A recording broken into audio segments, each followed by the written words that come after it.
I'm Keith McCullough. Welcome back. Thanks for spending some time with me and Steph. We went through secular, cyclical, and structural. Market structure, we hit on that briefly. This conversation that I'm fortunate to have with the Tier 1 Alpha guys, I think we're going to do the quad box here. You know, I don't know who came up with that quad thing, but we're definitely going to introduce that here today, and we're going to go through a discussion about market structure, okay? Market structure is something that I don't think I can ever, I guess, not get better at coaching, because the hardest thing to do in this game is to coach players, in particular those that are new to the game, to try to get them to see what you see. And that's a real difficult thing, especially when you talk about the options market in particular, and how actually things that you don't think are impacting the market are largely impacting the market, and things that if you're not measuring and mapping it, you wouldn't ordinarily see. So I'd have to thank, of all the things, you know, I like to think that after 25 years, I've added a lot of different tools to the toolbox. Plenty of them didn't work. I threw them away. I cut myself up with some of them, but some I've actually added that have actually worked. And in this case, the Tier 1 Alpha tools that I get every morning are quite additive to the process. They're tangential to what I look at, and they certainly help me make better decisions. So thanks, guys, for first of all creating this, and for doing the quad box thing. I like this. This is good. Welcome. Yeah, thanks for having us on. Yeah, that's Craig. On top right corner, you'll notice the famous guy. He's a farmer. And then the guy on the bottom right, of course, is Pegler. So first, Craig, let's just, I want to show some, I think that one real good thing to do is just show people what I was looking at 4:30 this morning. Because you send this to me at like some ungodly hour, I think 1 or 2 in the morning. Which is great, because it fits my workflow perfectly. But if you guys go to slide 3 of the stat pack that Craig showed me this morning. Now, this top down, if you only get one thing right from Tier 1 Alpha, it's when to be risk on versus risk off. The neutral periods are pretty brief, but you get it. It's color coded. They went to risk off actually in February. Correct me if I'm wrong on that, Craig. Can you explain what your regime-based model is and what gets it to go risk on versus risk off?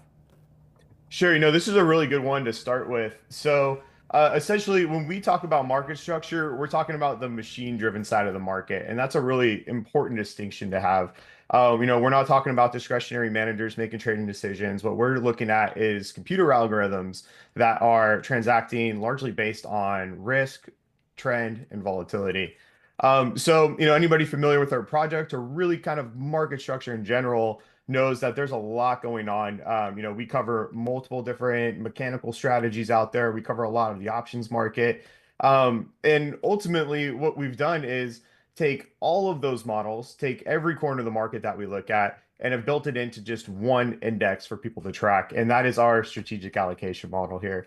So essentially, how this works is it looks at a lot of these key components, the big one being trending volatility. Is trending volatility going higher? Is it going lower? And this is really important because there's a lot of strategies that are based just on that metric.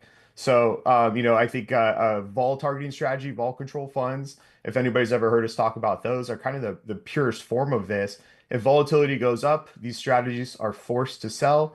If volatility is going down, these strategies are forced to buy. And ultimately, that's one small piece of the momentum that we're trying to capture in our models.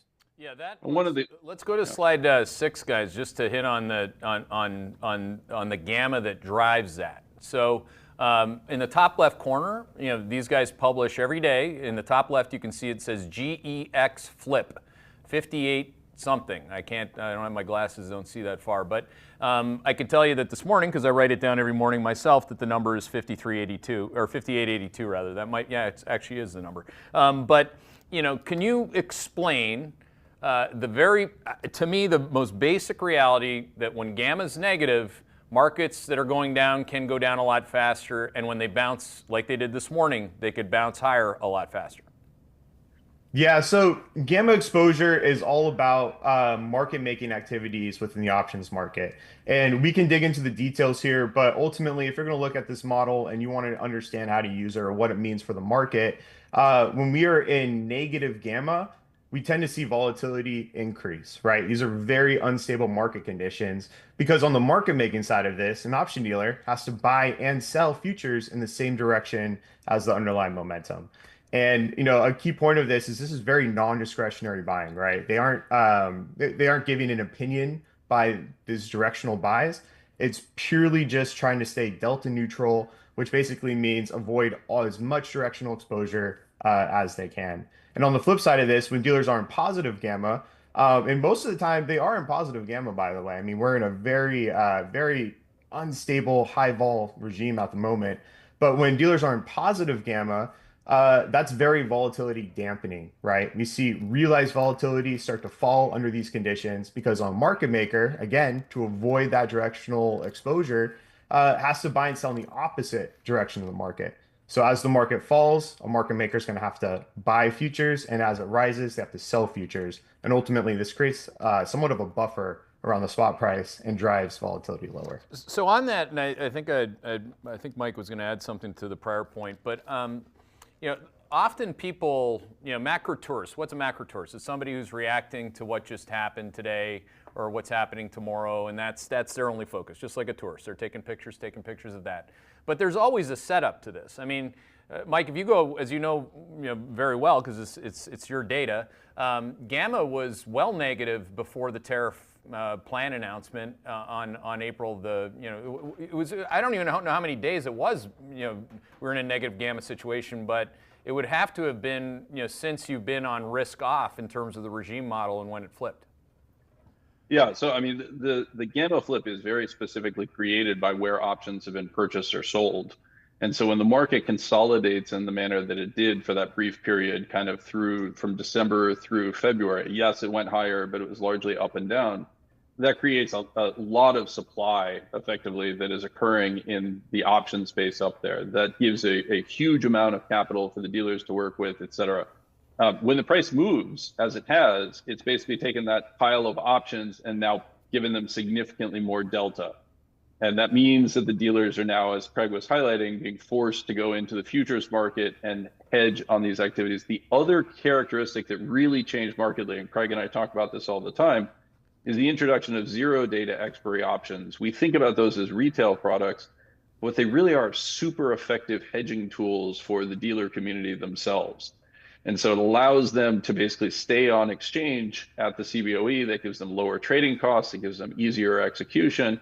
And those are the players who are really in that space. When volatility picks up in this manner, and when we get to this stage of the gamma environment, the bids and the asks on those zero data expiry options widen out. Craig had highlighted in the note last week that we saw a dramatic decline in the quantity of options that were being done at the zero data expiry space.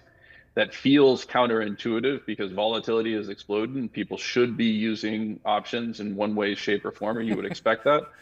But the simple reality is that the dealers can't really use those tools effectively, and so the volume falls.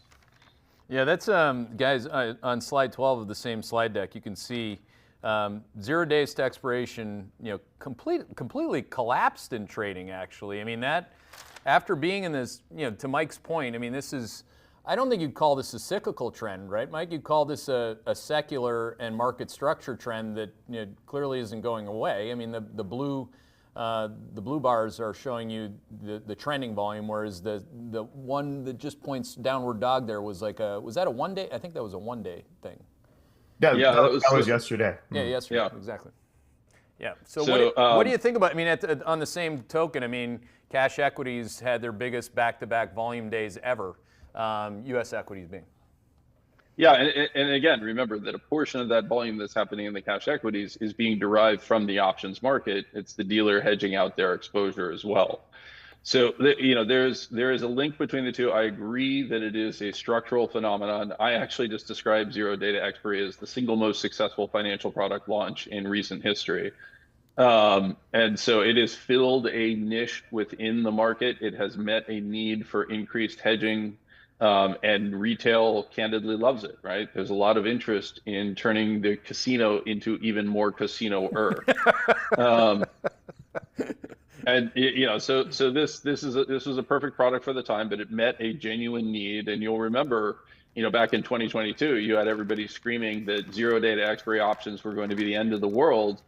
If anything, they've actually given us volatility dampening tools that at least so far have worked as we would anticipate. But when the market gets too volatile, these products are really not very effective. What's interesting is that, just a good example of how to measure and map this in real time. I measure and map 0 days to expiration every single day on the most actives board. On April the 1st, which at least according to my notes, which I think are pretty good notes, SPY, the most actively traded contract were the calls, north of 445,000 of the 560s. That's when the SPY closed at 560. So to me, the central tendency has been for people to lean into these things on the upside and get the hell out of the way on the downside. Is that what just happened? Because people were speculating that on April the 1st, which was 2 days before what I call the PTP or the pump tariff plan, they were speculating that it might not be as bad as people feared. So you should buy stocks. Well, I definitely think that played a role, right? I think it's critical for people to understand a couple of components. One is that prevalence of calls is not necessarily just rank bullishness. In fact, a lot of that activity is call overwriting strategies, which have become one of the more systematic strategies for generating income in the markets. Ironically, it's equivalent to just buying very poorly underwritten corporate debt, but we can ignore that theoretical discussion for another time. The existence of those calls doesn't necessarily mean bullish. Now, with that said, a lot of that flow was bullish for the very specific reason that the markets have a real challenge in a world of passive dominance and flow dominance of pricing in forward information. And that then creates its own feedback narrative, right? Well, stocks are not selling off. Even though this terrible event is occurring, it must be priced in, right? How many times did we hear that language? And if it's priced in, well, then if it's not that bad, it's got to be good. Well, no, an increase in tariffs is always bad, right? And it's always negative for cash flows overall, certainly in the short term. And so what we're seeing now, I think, is unfortunately a mixture of disbelief and anger that, this has proved adverse for U.S. financial markets. I still just don't think people have actually fully come to terms with what has transpired. Well, it's hard for people, human beings, to come to terms with drawdowns that become crashes, and as I like to say, crashes in their portfolios that become educations. And they like to blame people, obviously, other than themselves. And blaming Trump is pretty popular on any given day of the week or in any given year. But if you actually just look at the positioning of the market before the tariff plan, on all your metrics, I scored it as quite complacent, if not capitulatory, i.e., shorts had covered, and bulls were way too complacent. We show that in terms of, guys, I don't know if we can pull that chart up, but we show that's on our implied vol table versus realized vol. But what Tier 1 Alpha also shows every day is this short-term calendar vol, I like to call it, where it prices volatility, like 10-day VIX, I think it is, Craig, on the actual macro tourist days. Would have typically been days where there's been a lot of volatility, implied volatility priced in, is like NVIDIA earnings, non-farm payroll days, CPI days. But now we have this post-pump tariff plan structure to that curve, which is completely not complacent. I guess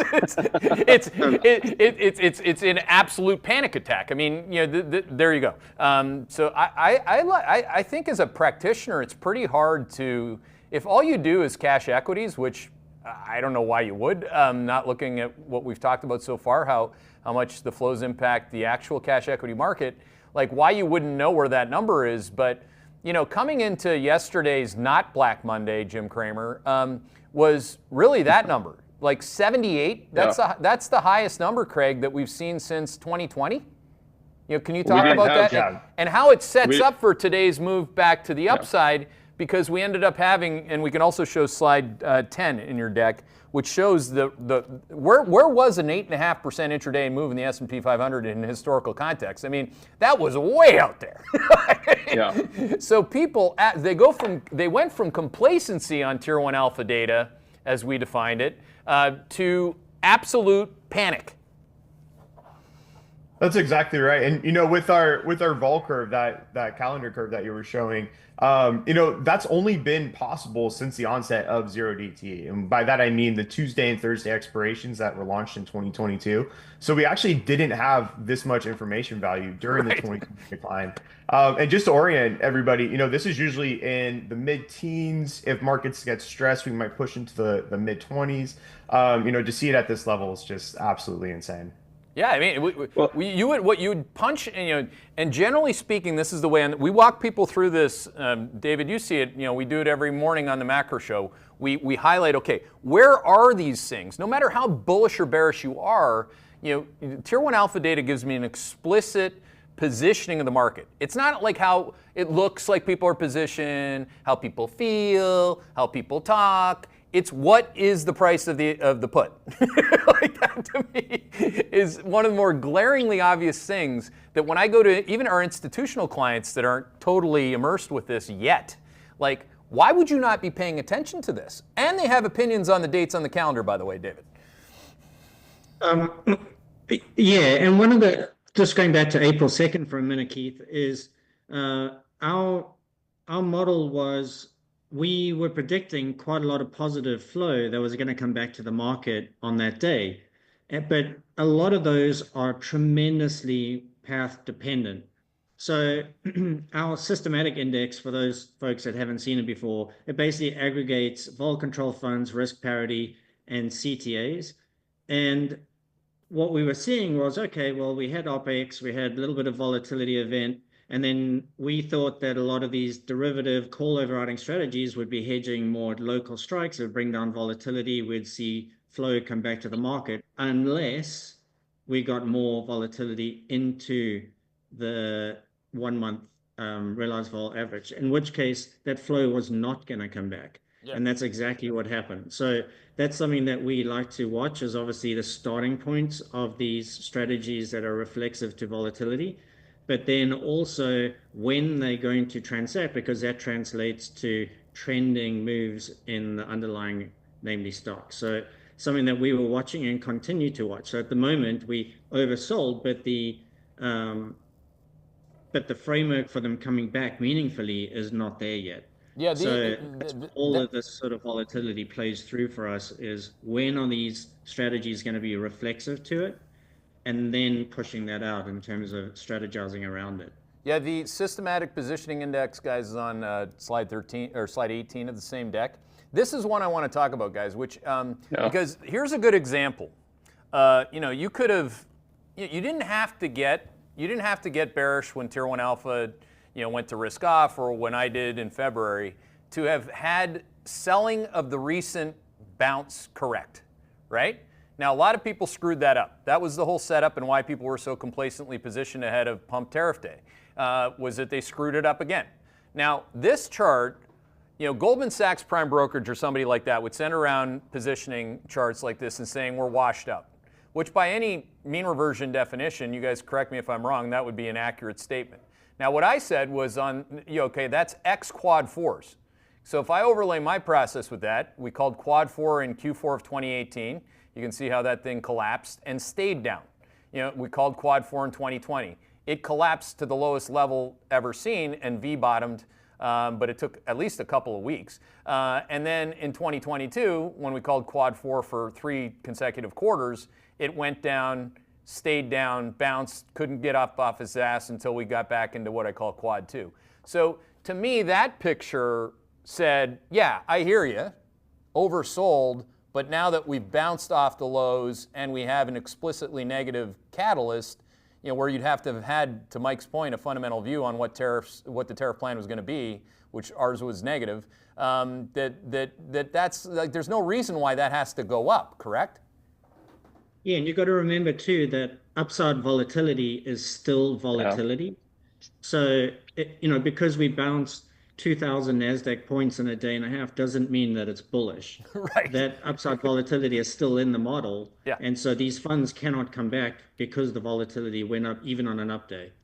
Yeah. So one of the points that I would emphasize on that, and David, that was remarkably clear. I can tell you recently shaved your head. The every day. The really critical thing on that is when you see the type of advance that we had off of the lows, that's not going to draw back in that systematic capital. They're not going to experience FOMO in the way that a non-systematic strategy is. That's one of the benefits that it has. But it also means that it requires the advance to effectively gain steam over time and do so in a somewhat calm manner. You flagged the events of 2018, Q4 2018.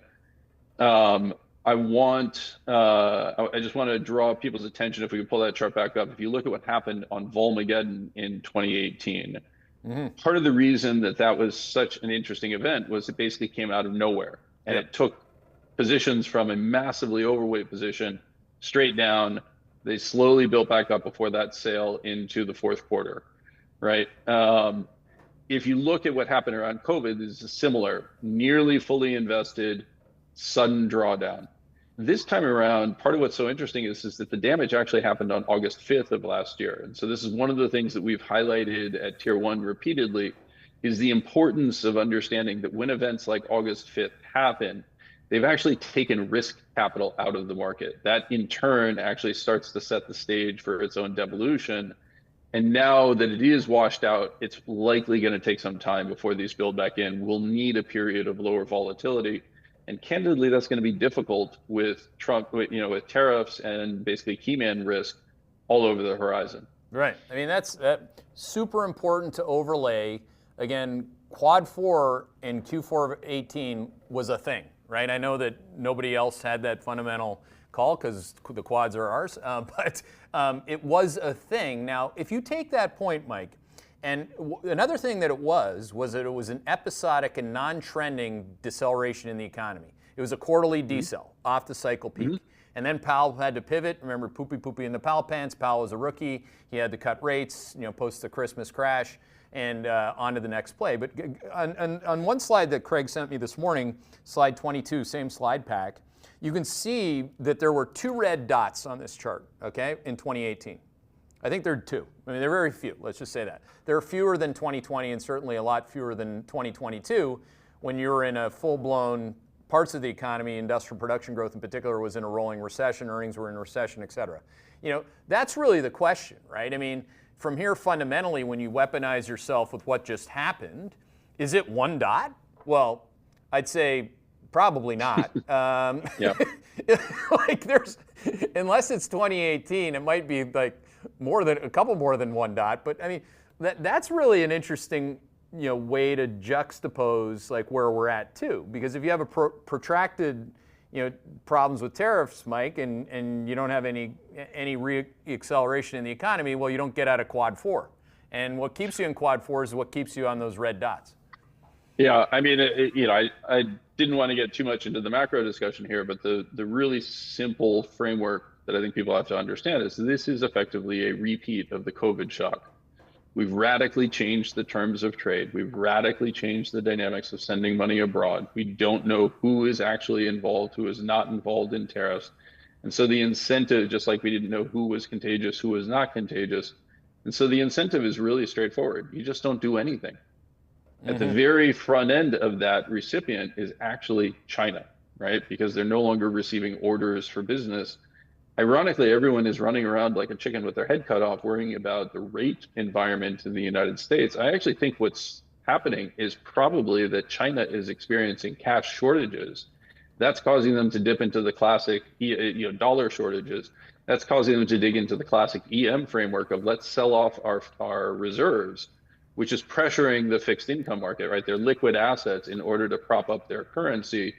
And you offset that domestically, because that would be a shrinking of your money supply. You offset that by doing open market operations. So everyone's seeing the open market operations and quote unquote stimulus that's coming out of China and not recognizing that it's not actually stimulus. It's the same thing as our COVID emergency measures that were underway. And so I think there's actually a really, really important message there that has absolutely nothing to do with the fiscal solvency of the United States. It's actually telling us that this problem is manifesting itself in a very big way overseas. Yeah, the market would agree with that, right? The Chinese yuan this morning hit, I think, its lowest level going back to pre all of this. I mean, going back to at some point last year, actually. So, there's a constant game of global currency, chess that's going to be ongoing, and fundamentally, again, we're not going to keep talking about that because we're talking about market structure. But you do have Scott Bessent, who likes to play. I think he says he likes to play backgammon because not all the pieces are on the table. So there's going to be a lot of interesting things associated with that, which would include more volatility.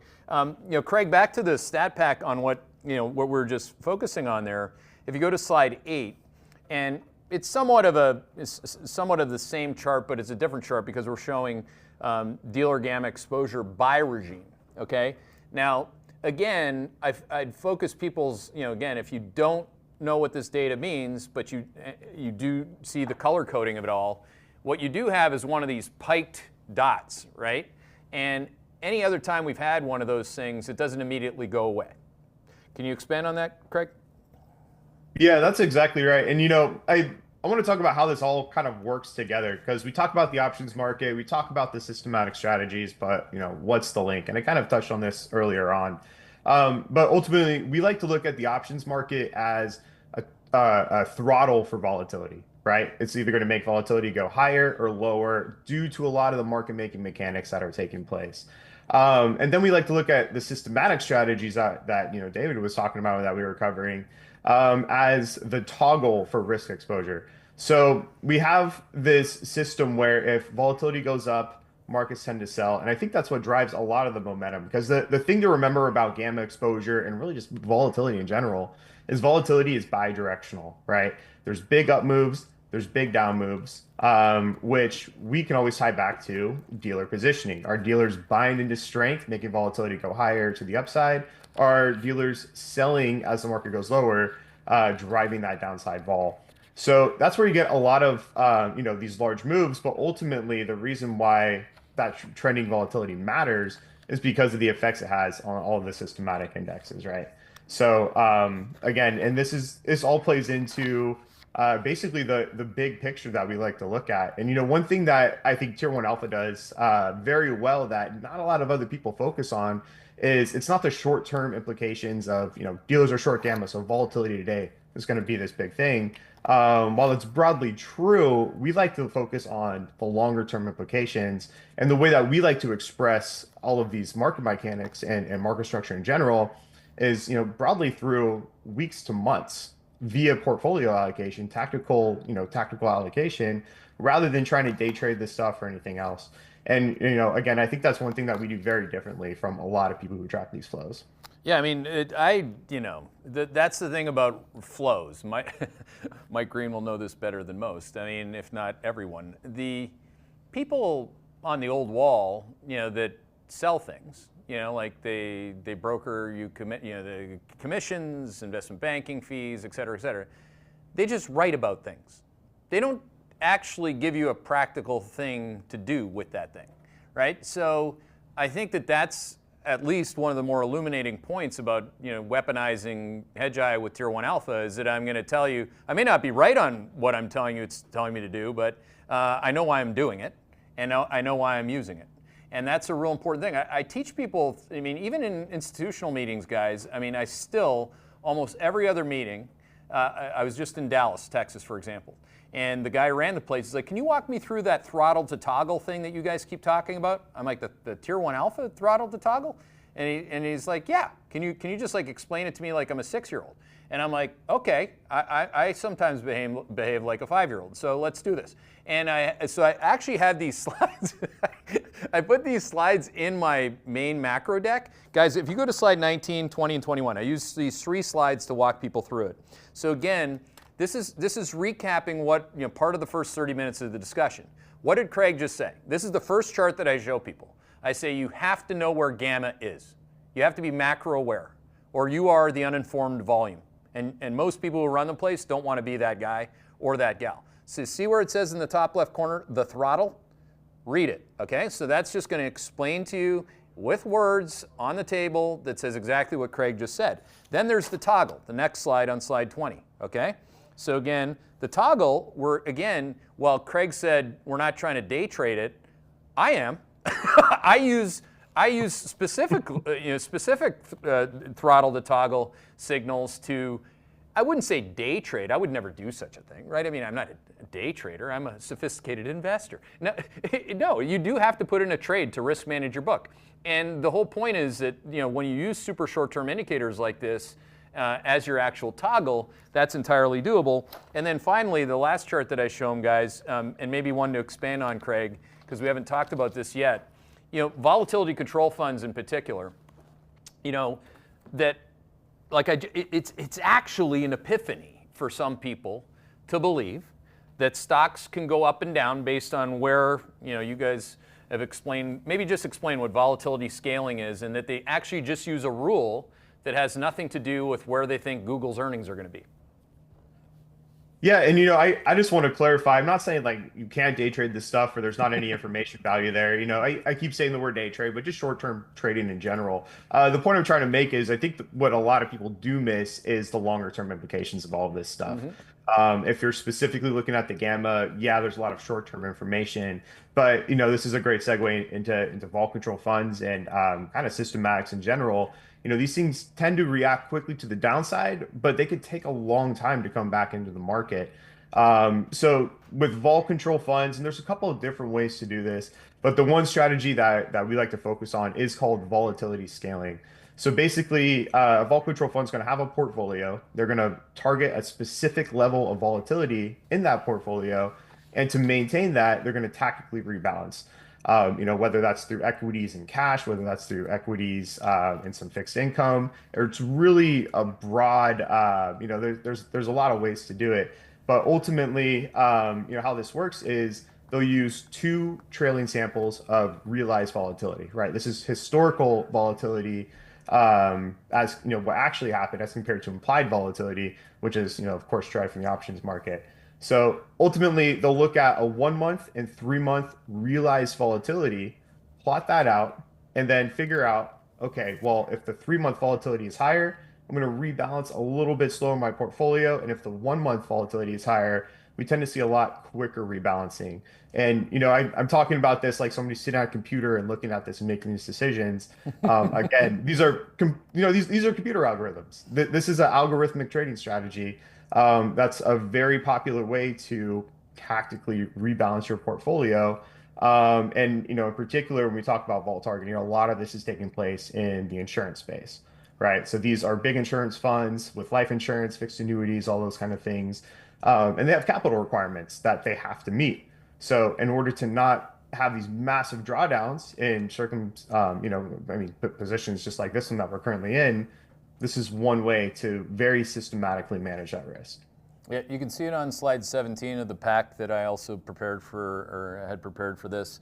You can see the red line. This is just, again, this is being measured and mapped on a daily basis. I would highly encourage you, if you're going to even attempt to implement this in your process, to do it every single day. You wouldn't go watch, I don't know, any of you guys, it looks like, looks like Mike Green might be setting up for season 2 of Landman. Anybody watch Landman? You watch any kind of stuff, would you just skip to like episode 6 and skip, part of 2 and 3? You have to measure and map things deliberately and daily, okay, to understand the particular moment in time when something's changing. And this Tier 1 Alpha data is like built for me on that front. So again, thank you guys for that. One other picture I wanted to get that, if you're subscribed to Tier 1 Alpha, or if you can see my dashboard, the way that I've taken the Tier 1 Alpha tools, I think one of the best ones, David, that you guys have that's also real-time in nature, so you can watch the market move like like watching it go through the belly of a python sometimes, the MBAD indicator. So can you explain, I think we have that on slide 19, what that, actually no, on slide, there it is. Can you explain what that, why you call it MBAD and why that thing is so badass? You go for it, Craig. Oh, sure. Yeah. So this is basically a market breadth indicator. So MBAD stands for Market Breadth Advanced Decline. Really original, but it's a cool acronym, so we ran with it. Ultimately this is looking at the distribution of daily returns within the S&P 500. And something that's really cool on our side, kind of behind the scenes, is we get to track this live, and we see where the market's tilting intraday. We get to see what stocks are impacting at the index level the most. And this has been just an incredible tool for us, kind of to just have more visibility into what's going on. So we hear it all over the place now. I think we were some of the first people to say it, but we always use this term market cap distortion, right? And this all comes from how crowded the indexes have become, right? How top heavy they've become. So we look at things like Apple and Nvidia and Microsoft, and they just take up such a large chunk of the index that you can have certain days, kind of like yesterday. And by the way, this was all over the map yesterday. We were updating this every like 30 seconds. It was just absolutely wild to see. But this is the closing data of it, right? Yep. And when you look at this, you say, huh, I guess that's not so bad. But obviously, anybody who was awake yesterday knew exactly just how insane that price action was. Really just the speed of it all, right? But ultimately we'll have a situation like this where you have a significant amount of the market of the S&P 500 actually in the red, actually negative on the day. But you'll have a couple of really big names. Again, it's the usual suspects everybody's always talking about, right? It's Microsoft, Nvidia, Apple, and it doesn't have to be all of them at once or anything. Like yesterday, obviously, Apple was down pretty significantly. But ultimately, you can have a lot of these big mega caps in the green while the broader index is in the red. And somehow the market doesn't look like there's a lot going on. But once you look under the surface, you realize, wow, there's some pretty significant moves going on. Yeah, it is critical to be analyzing the components of the market if you have the ability to do so, to have a view of the market. I mean, to look at the surface area of the price, or to, God help you, if you're looking at the 50-day single factor momentum or moving average of the price, I mean, you are completely missing the point that we're trying to coach you through here. If you go to the slide before it, you can see the table where, when Craig says, well, look, I mean, it's partly because Apple, had a bad day. I mean, it had a really bad day. It was 12% negative impact on the S&P 500. Right. And then what we also like to point out is on the left side, NVIDIA, when it's leading, is typically not a bullish signal. I mean, NVIDIA can have these 2 to 3 day rallies, but, again, if you have a fundamental view, which we do, God forbid, right, Mike Green, that we have a view that NVIDIA's revenues are going to continue to slow, and we think the stock's going to go down fundamentally. Felix Wong's our analyst. We have a nice, beautiful model that would work at Citadel or wherever else where you need a model. That's what we think. So it's all in. When you look at markets, it's like it's Picasso in a sense. It's not what you're looking at; it's what you see. And to me, that's glaringly obvious using the Tier 1 alpha data as a matter of deliberate study every single day.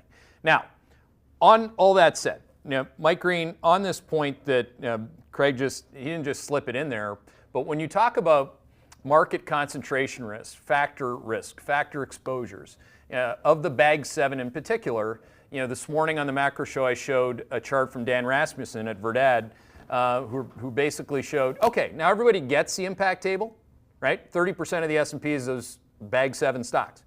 But do people understand, guys, show the chart, yeah, the red line, which is, if you look at it on a volatility adjusted basis, Mike, it's more like 45% of the S&P 500. Well, this is actually one of the reasons why the VIX has actually risen since August 5th of last year. So what we have seen is a breakdown of the dispersion trade that was allowing people in a variety of ways to replicate index exposures by shorting or by either selling or buying a fraction of the underlying components. That blew up last August. This is one of the big points that we highlighted for people in Tier 1, that we emphasized the impact that this was likely to have on the volatility structure. But this is actually exactly what's underpinning that dynamic. And if you think about what happens as you get more and more concentrated, you are losing the diversification benefit. So we think about the S&P 500 as being a diversified index. Again, one of the charts that we've been sharing in kind of a more episodic nature with Tier 1 readers is the levels of correlation between the equal weight and the market cap weight, right? What has actually happened is that market cap or size has become the dominant factor in markets. It basically means we were all massively exposed to that single factor size. And ironically, I would point out today where you're seeing a rebound that's carried on from the past couple of days, the stocks that are theoretically most economically sensitive, those that should actually be benefiting most if this is actually a second thinking of the tariff impact, are the smaller companies that are far more levered to these types of events, and they're underperforming. Why? Because what we're actually seeing is an index impact. Okay, so let's take that, and also in our deck, I'm trying to find what slide it is in our main macro themes deck. You have some really big fundamental things, Mike, where if you don't have a view, that's, I don't know, that's just scary. I think it's really scary. I mean, if you don't have a view, then go with the flows. Don't just like make up a view every other day, certainly using your political views. But if you don't have a view on the rate of change of revenue and profit growth at the bag 7 from here, I think you're in a tough spot, right? Given its dynamics, its impact on the indexes and on the volatility adjusted impact that we just saw. But the labor market, the impact of tariffs, the impact of Doge, the impact of immigration policy on the labor market and how it flows to the Tier 1 alpha data has historically been a huge buoy for 401ks and that side of the positive side of the flows. Can you go through that part of it? Well, I mean, I think there's that's a very macroeconomic question, right? Because you got a whole bunch of linked parts there. Again, I would just emphasize that part of what is going on, this is very much like COVID. A degree of uncertainty has been introduced. Companies are forced to decide what do they do with their cash. They could choose to continue their ordering patterns, expecting that the costs are going to go up with the tariffs, and therefore they're going to be taking higher cost inventory into an uncertain sales environment. You're just not going to do that. And so that means the entire production chain slows down. Doge is certainly a contributing factor. I would argue the disruption that created around the budgeting framework is probably far more impactful than the actual dollars that are being saved so far. But they're all expressing the same underlying thing, which is faced with uncertainty, you hold on to cash. One of the ways you hold on to more cash is you let employees go. Mm-hmm. And that, I mean, I finally found the slide 84. This is, again, you guys have so much information that you've built into your process. You know, this is a thing.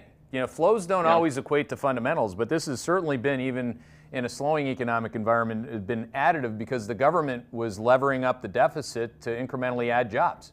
I mean, a third of the labor market was government hires. So if you reverse that, I mean, can you go through that, Craig, if you can, the 60 billion a month, I think it is? Yeah, you know, so we spent a lot of time, almost, I don't know, 6 months or almost a year or something like that, building out this model. And because there's not a lot of visibility into 401k flows that are actually making it in. And, you know, one of the things to really understand about 401k contributions is, you know, Mike, correct me on the percentage here, but somewhere around 90% of those flows go straight into target date funds, right? And who owns those target date funds? Well, it's Vanguard, it's BlackRock, it's State Street. Those are kind of the big three. And, you know, this is, again, just another example of mechanical buying. We always joke, like, who's crazy enough to buy stocks into a bear market or a recession? Well, everybody with a 401k, right? Because they're making those contributions every single month, whether they know it or not. You know what I mean? So a lot of these 401ks are now opt-in. I mean, this is going back, you know, probably 2 decades. Opt out. Or opt out, Not excuse me. opt-in. Yeah, opt out. So you're automatically enrolled, basically, right? And again, you know, a target date fund is just working off a glide path. It's this very kind of predictable allocation that you can have over time. It slowly moves you from a lot of risk and a lot of equities to lower risk and, you know, less equity exposure as time goes on. But ultimately, you know, one thing that we've done is deconstruct literally to the T pretty much every aspect of these target date funds. So we can break it down not just from, you know, not just at the 401k level, but we can also break it down at the single stock level. Well, how much is something like Apple going to benefit from, you know, 401k flows every month? And there's always a little bit of, you know, nuance with all of this because we don't always know everything that's going on, right? But we can look at best practices and we understand the rules to this game. We understand how all these strategies are built. And from that, you know, we get quite a lot of visibility into what's going on. Yeah, and Well, if you can get there, you're going to definitely have less thoughts about being captain stock picker on these 7 stocks that are largely being impacted by those 401k flows. So, really good point that you guys highlight every single day. We've run out of time here. Unfortunately, we could continue.